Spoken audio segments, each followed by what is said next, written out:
So something that I know has changed drastically from your time on patrol to my time is the mental health side. Currently, that is one of our highest call volumes, I think, is responding on a mental emotional subject or somebody who is having a mental health crisis at the time. Twofold. The first one being our response to it, because I think that we see when we show up as the police to a mental health crisis, we're liable to make the situation worse, escalate it, because they don't see us as anything but somebody that's going to take them to jail. And that is generally a large concern that they have. So something that I would like to look into is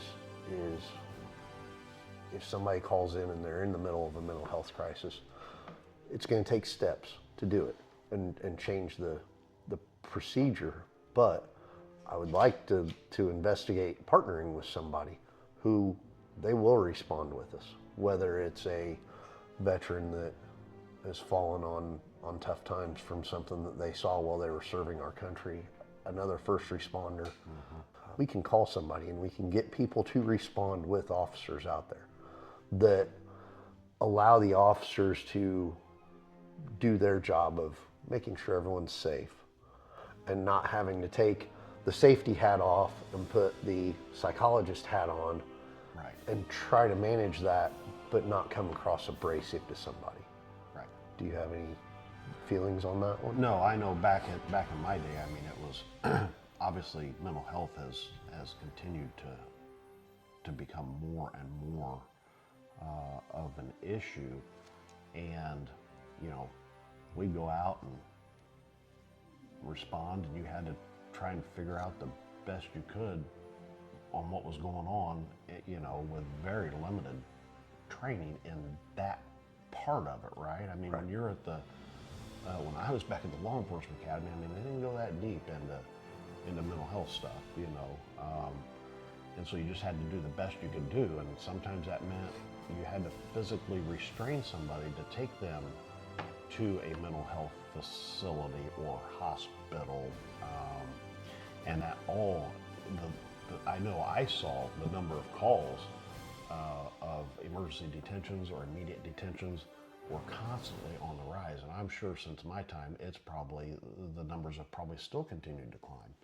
So having people or a group or whomever that has that type of training, I think could be a win-win. Number one, if you don't have a facility, the jail is not the place for them. Right. And that was what I always argued was they don't belong in jail, One time I had somebody say, well, can't you just arrest them and take them to jail? And I said, no, they don't belong, they belong in a mental health facility, not in a jail. This is way beyond that. So I think that's a great, and could be a model for maybe helping tamp down our mental health crisis. So I know, like, the city police already have a social worker on board, and this is something that I've spoken with other officers about, and it's something that we would like to, I would like to try and do within the sheriff's office. As a patrol deputy, I see it every day, and I think that we have the need for that. Maybe we don't just need a single person doing it. That's where I like the idea of a team, and we get. So that it's on call. Yeah, and have different walks of life.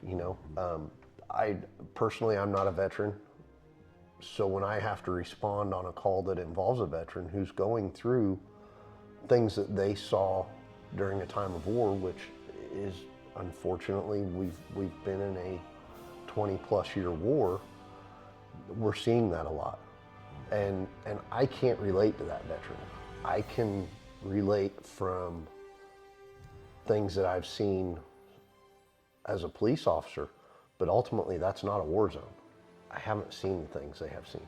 So maybe we can get people who are veterans involved in it as well, that can go out and they can relate with that person, and they can tell them, hey, look, I've seen what you've seen. I've been where you've been. It's going to get better.